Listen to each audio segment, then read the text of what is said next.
Bismillahirrahmanirrahim. Assalamualaikum warahmatullahi wabarakatuh. Alhamdulillah. Alhamdulillahi rabbil alamin.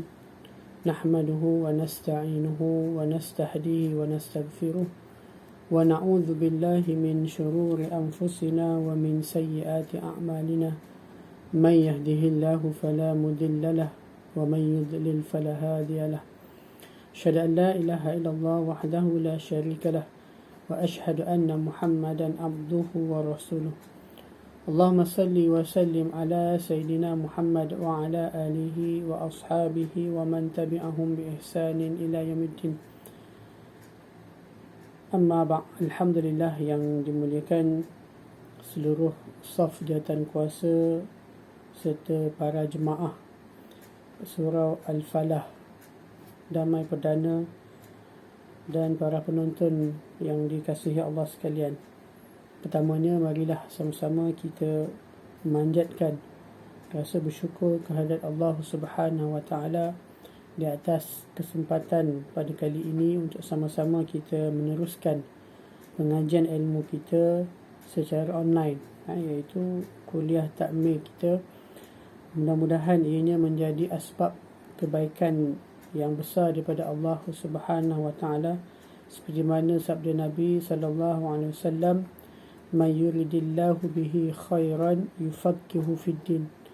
Barang siapa yang Allah taala kehendaki kebaikan kepada seseorang itu, maka dicampakkan kefahaman yang mendalam berkenaan dengan agamanya. Mudah-mudahan dengan kita istiqamah melazimi majlis-majlis ilmu seumpama ini, dapatlah kita memahami hakikat sebenar agama Allah Subhanahu wa taala ini, dan mudah-mudahan itu menjadi jalan untuk kita mendapat kebaikan yang besar daripada Allah Subhanahu wa taala. Allahumma amin, insya-Allah. Jadi tuan-tuan muslimin muslimat, sama-sama kita terus menjaga diri kita mengikut SOP-SOP yang telah ditetapkan oleh pihak pemerintah.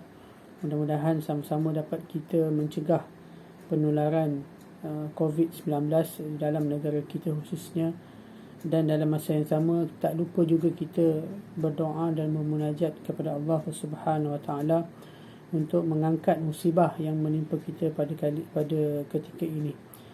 Jadi tuan-tuan, orang yang beriman, seperti mana mafhum hadis Nabi sallallahu alaihi wasallam, tidaklah ditimpa oleh Allah taala kepada orang-orang yang beriman itu suatu musibah ataupun kesakitan, hatta seperti duri yang tercucuk di jalanan, melainkan itu merupakan suatu kafaratuz dzunub, suatu penghapusan dosa daripada Allah Ta'ala kepada kita. Atau lebih hebat lagi, ia menjadi asbab kita mendapat pahala yang banyak, sebabkan kita bersabar ditimpa dengan ujian Allah Subhanahu Wa Ta'ala. Atau lebih tinggi lagi, Allah Ta'ala nak mengangkat darjat kita di sisi Allah Ta'ala atas kesabaran kita, atas redha kita di atas ketetapan Allah Ta'ala. Mudah-mudahan semuanya itu adalah kebaikan, sama ada Allah timpakan kita dengan musibah ataupun Allah beri kita dengan kenikmatan.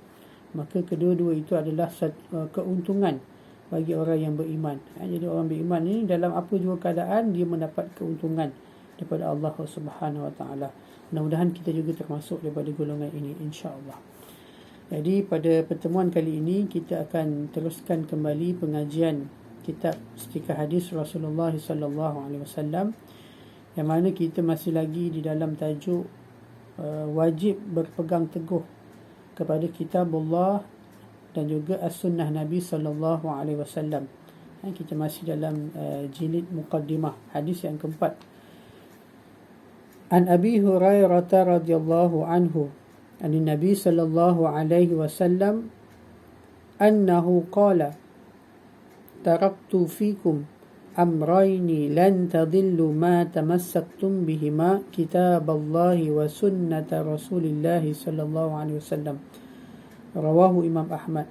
Jadi tuan-tuan muslimin muslimat, para penonton yang dirahmati Allah sekalian, kita lihat apakah yang disebut oleh Nabi dalam hadis ini, yang mana mafhum dia daripada Abu Hurairah radhiyallahu anhu daripada Nabi sallallahu alaihi wasallam bahawa baginda pernah bersabda, telah aku tinggalkan kepada kamu dua perkara yang mana kamu tidak sekali-kali akan sesat selagi kamu berpegang teguh dengan kedua-duanya, iaitu kitabullah, Al-Quranul Karim dan juga sunnah Nabi sallallahu alaihi wasallam.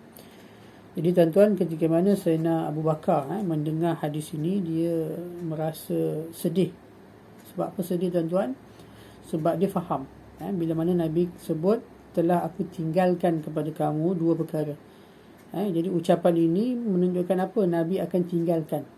Nabi akan pergi tak lama lagi. Jadi Abu Bakar ni orang yang sangat memahami ucapan-ucapan Nabi. Makna-makna yang tersirat semuanya difahami oleh Sayyidina Abu Bakar. Jadi kita lihat daripada hadis ini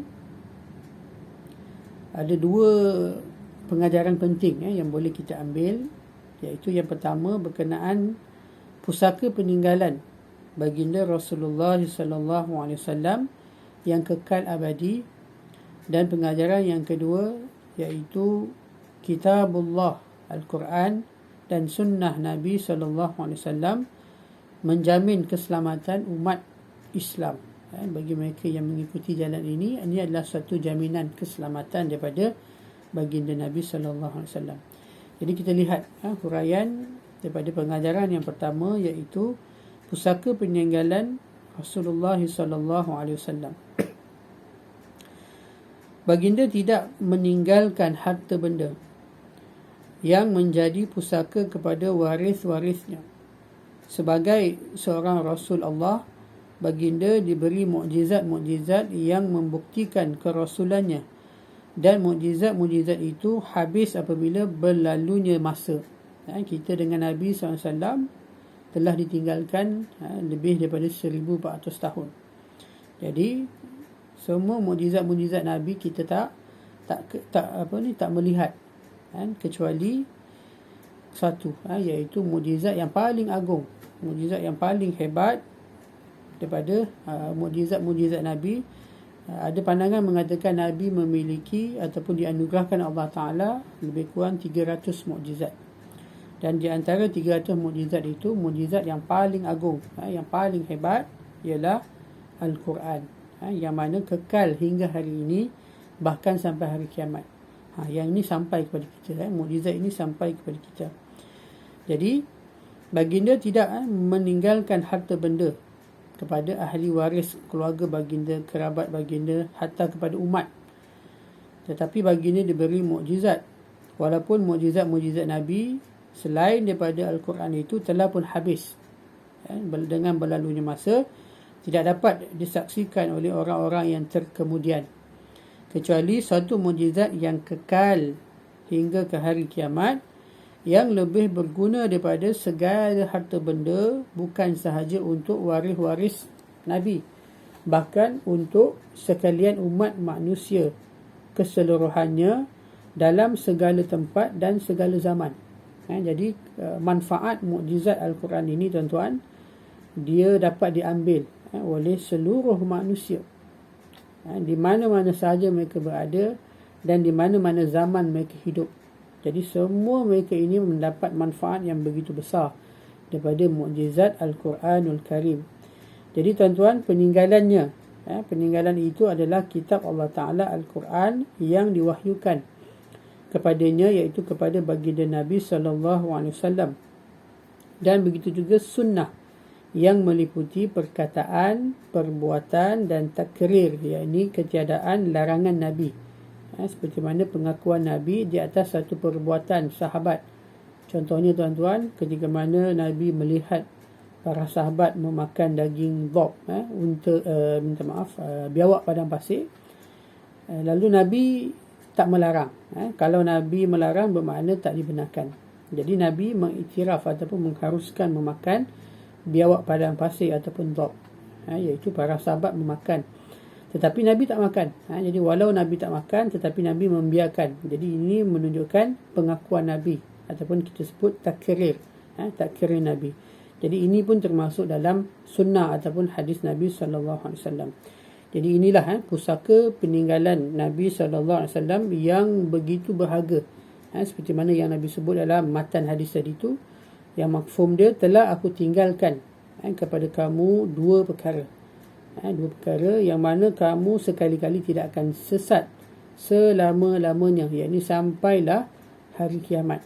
Ketika mana kita berpegang teguh dengan kedua-duanya, iaitu kitab Allah, Al-Quranul Karim, panduan Allah Ta'ala melalui wahyu Nabi SAW kepada Nabi secara khusus dan kepada seluruh umat manusia secara umumnya. Jadi tuan-tuan muslimin muslimat yang dirahmati Allah, inilah pusaka yang begitu mahal, yang berharga bagi orang-orang yang ingin mengambilnya sebagai panduan kehidupan. Dan begitulah sebaliknya, bila mana mereka ini meninggalkan pusaka Nabi SAW ini, bermakna mereka telah meninggalkan suatu manfaat yang begitu besar, yang mana Nabi menjamin siapa yang berpegang dengan kedua-dua ini, mereka ni tidak akan sesat selama-lamanya. Dan kita lihat pengajaran yang kedua tadi ialah kitabullah, Al-Quran dan sunnah Nabi SAW ini menjamin keselamatan umat manusia.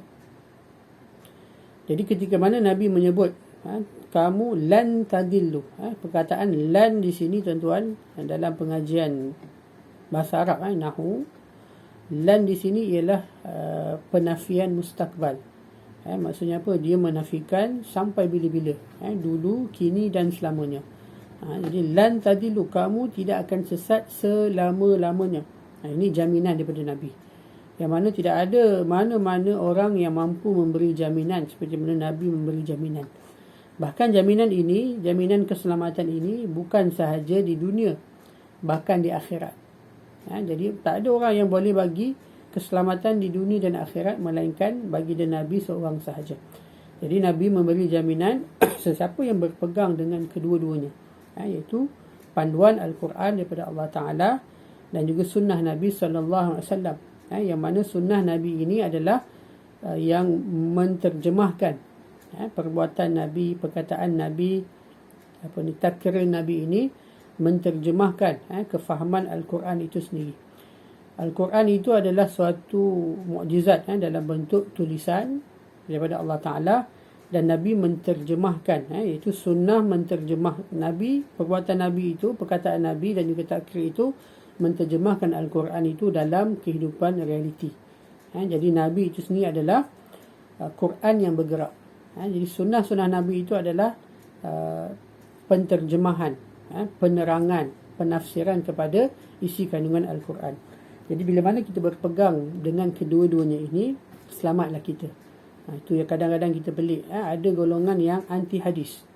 Golongan anti hadis di Malaysia pun bukan calang-calang pengaruhnya itu.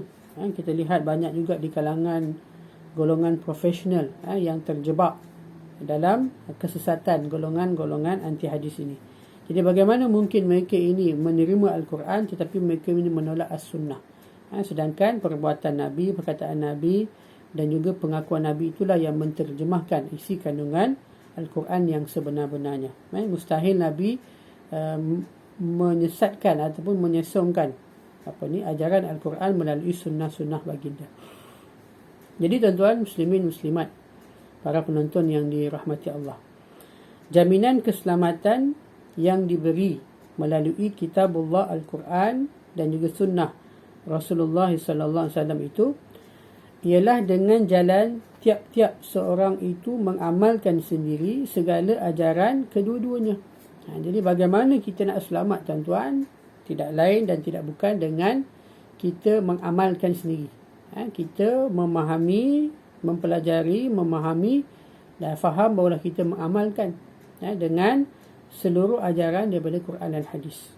Sebab banyak juga golongan yang rajin beramal tuan-tuan, tapi malang sekali apa yang diamalkannya itu bertentangan dengan kandungan Quran dan hadis. Maksudnya mereka ini terjebak dengan ajaran-ajaran sesat, yang mana kefahaman mereka itu jauh menyesong ataupun mereka ini disesatkan ataupun ditipu oleh pemimpin-pemimpin ataupun ketua-ketua mereka.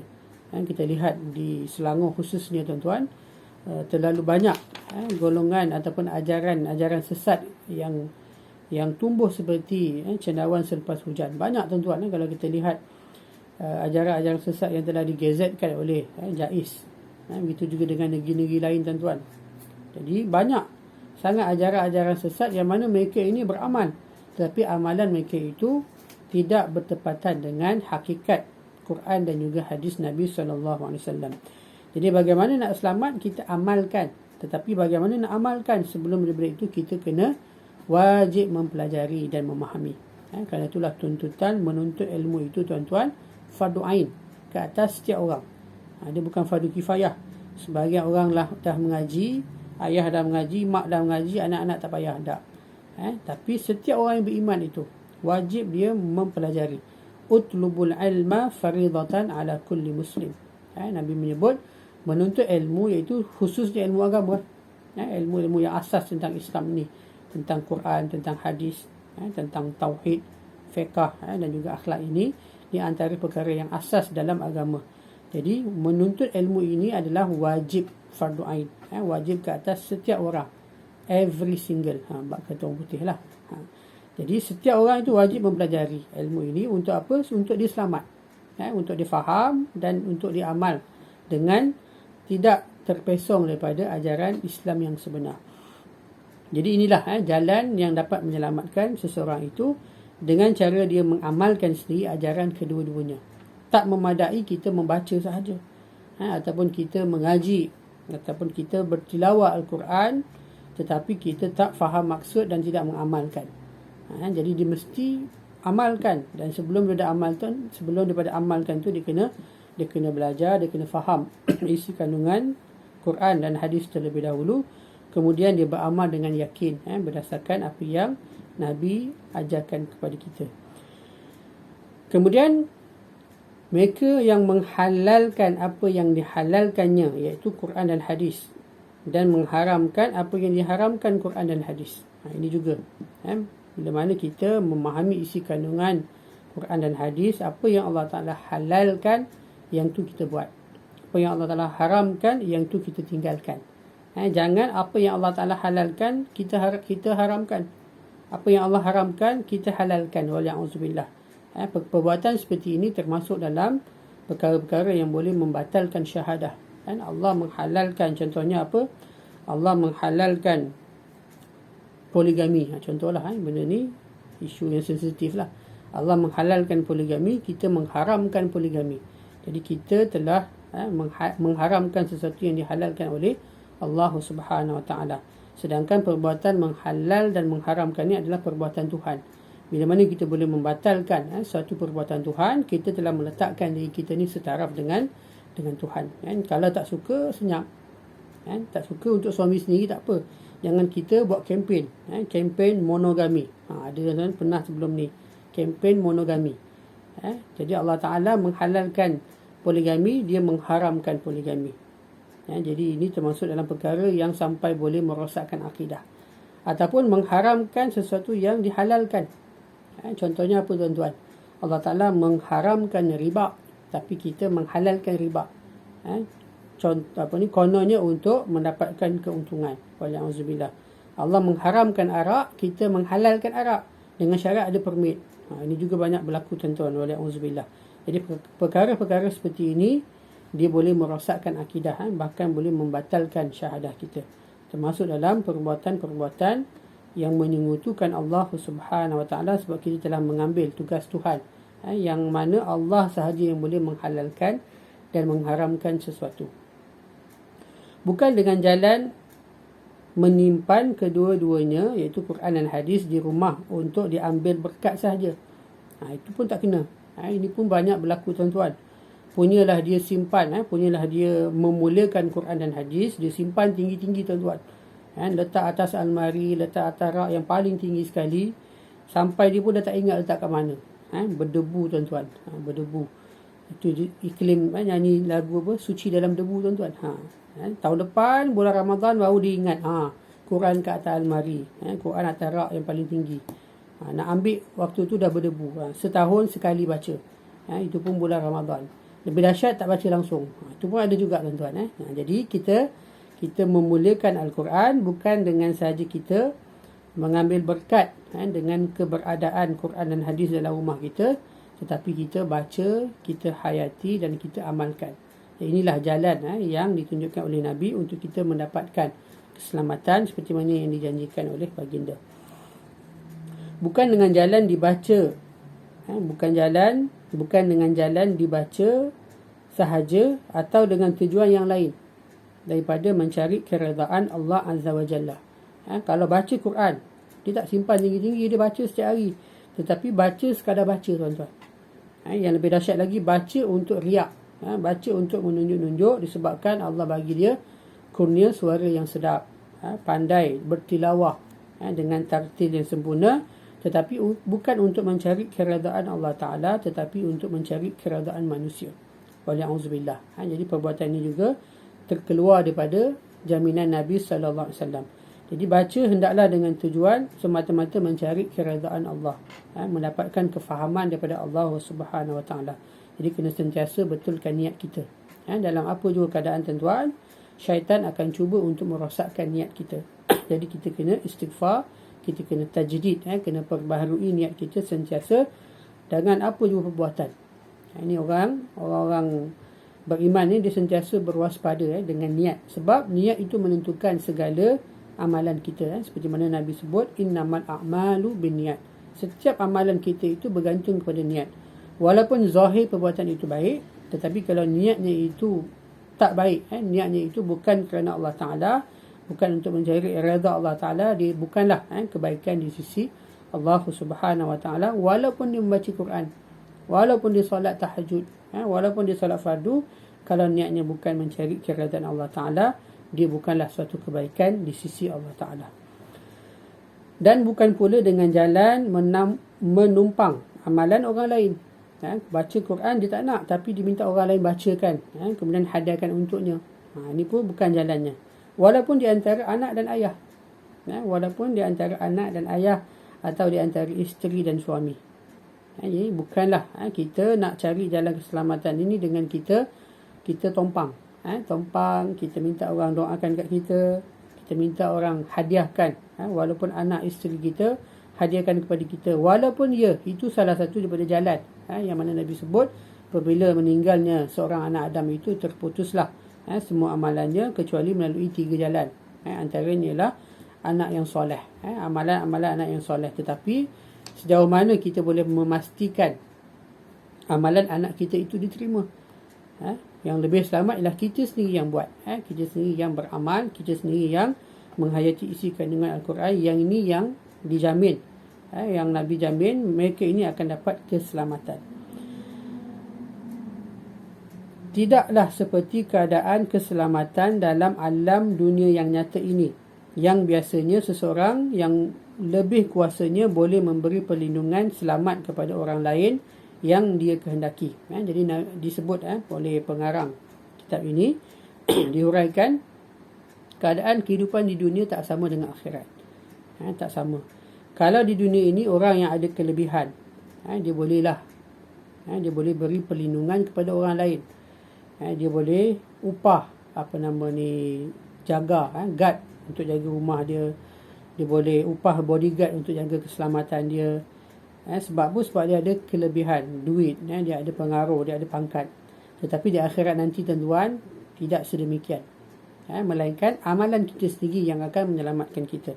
Di akhirat nanti kita boleh nak harapkan anak kita, bahkan mungkin anak kita yang menuntut daripada kita. Sebab apa? Dulu mungkin kita yang tak menunaikan tanggungjawab.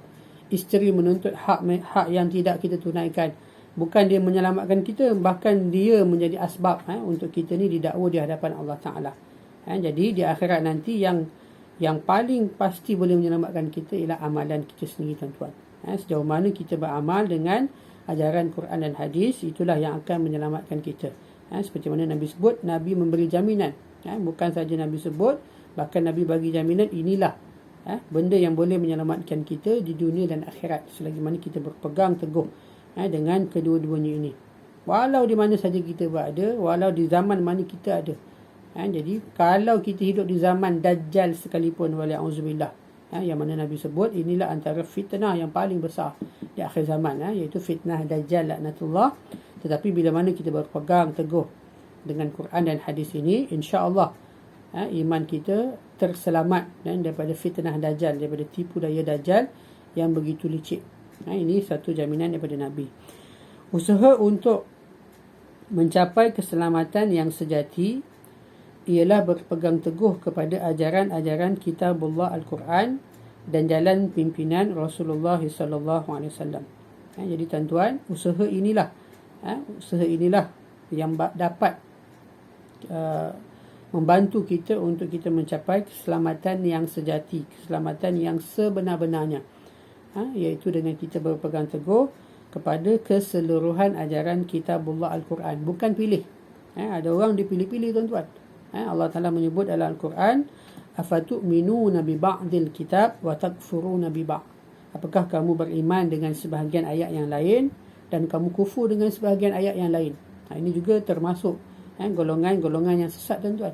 Bahkan inilah juga antara sebab Bani Israel ataupun ahli kitab, yang mana mereka ini menyelewengkan kitab-kitab yang Allah Ta'ala turunkan kepada Nabi mereka, kitab Taurat, Zabur, Injil, yang mana mereka ini sebahagiannya mereka beriman, sebahagian mereka kufur. Yang mereka rasa susah mereka tinggalkan, yang mereka rasa ada kepentingan, ada keuntungan, mereka amalkan.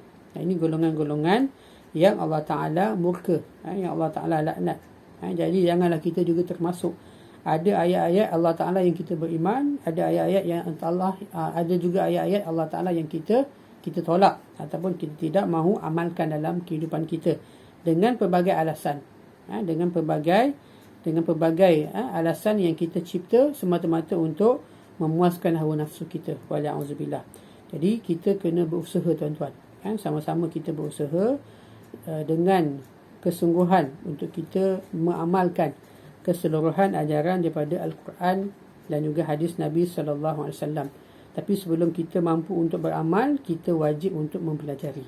Wajib kita mempelajari, memahami isi kandungan tersebut melalui guru kita yang dipercayai, yang berautoriti. Sebab banyak juga guru yang membawa ajaran sesat tuan-tuan. Jadi kita kena berhati-hati dalam memilih guru yang boleh menyampaikan ajaran Quran dan hadis yang sebenar kepada kita.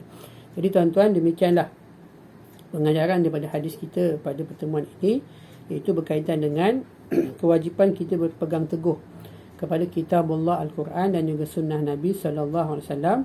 Mudah-mudahan hadis ini dapat memberi panduan dan pedoman kepada kita dan memberi suntikan semangat dan kekuatan untuk sama-sama kita bersungguh-sungguh memegang agama Allah Ta'ala ini melalui Quran dan hadis. Sebab Nabi sebut di akhir zaman ini fitnah terlalu banyak, sehingga kan dalam sebuah hadis Nabi sebut umat Islam di akhir zaman ini akan terpecah kepada 73 kumpulan, 73 golongan, yang mana semuanya itu akan dicampak Allah Ta'ala dalam neraka. Wali'auzubillah. Kecuali hanya satu golongan saja yang selamat. Siapa dia?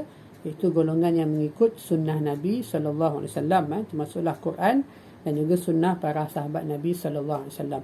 Jadi mudah-mudahan hadis ini dapat memberi kebaikan dan manfaat yang besar kepada kita. Wallahu alam. Aku li qauli hadza, astaghfirullahalazim. Wassalamualaikum warahmatullahi wabarakatuh.